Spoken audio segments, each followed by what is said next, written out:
अध्याय 30 शिक्षा। जो अपने पुत्र को प्यार करता वो उसे कोड़े लगाता है, जिससे बाद में उसे पुत्र से सुख मिले। जो अपने पुत्र को अनुशासन में रखता उसे संतोष मिलेगा और वो अपने संबंधियों में उस पर गौरव कर सकेगा। जो अपने पुत्र को अनुशासन में रखता वो अपने शत्रु से ईर्ष्या उत्पन्न करेगा और अपने मित्रों में उस पर गौरव करेगा। यदि ऐसे पुत्र के पिता की मृत्यु हो जाती तो भी वो मानो अब तक जीवित है, क्योंकि वो अपना प्रतिरूप छोड़ गया है।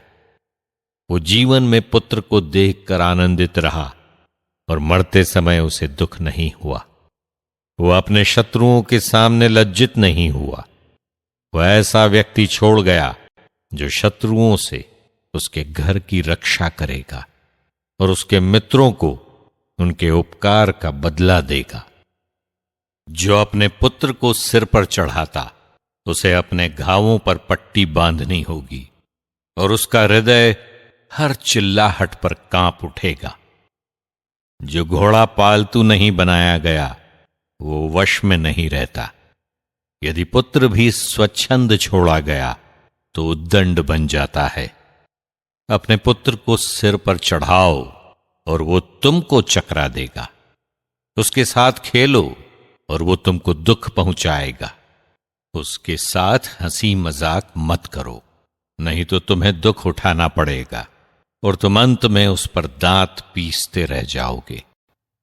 तुम उसे जवानी में पूरी स्वतंत्रता मत दो और उसके अपराधों की अनदेखी मत करो।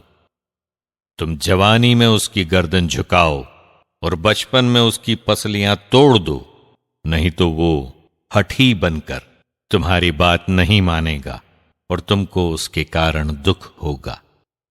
तुम अपने पुत्र को शिक्षा दो और अनुशासन में रखो, नहीं तो तुमको उसकी दुष्टता के कारण लज्जा होगी। स्वास्थ्य। रोग से दुर्बल धनी की अपेक्षा स्वस्थ और हृष्टपुष्ट दरिद्र अच्छा है।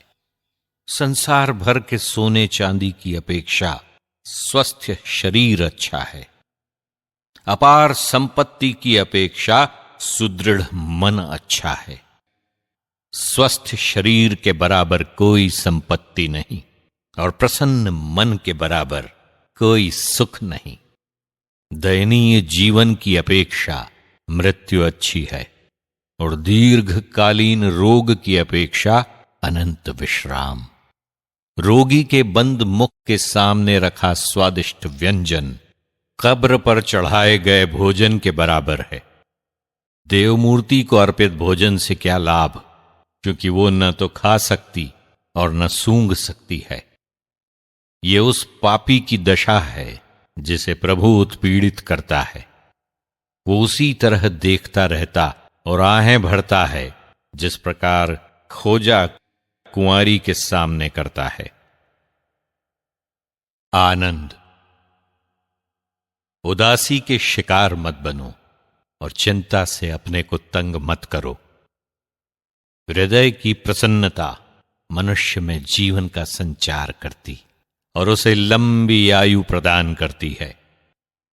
अपना मन बहलाओ, अपने हृदय को सांत्वना दो और उदासी को अपने से दूर करो। उदासी ने बहुतों का विनाश किया है और उससे कोई लाभ नहीं।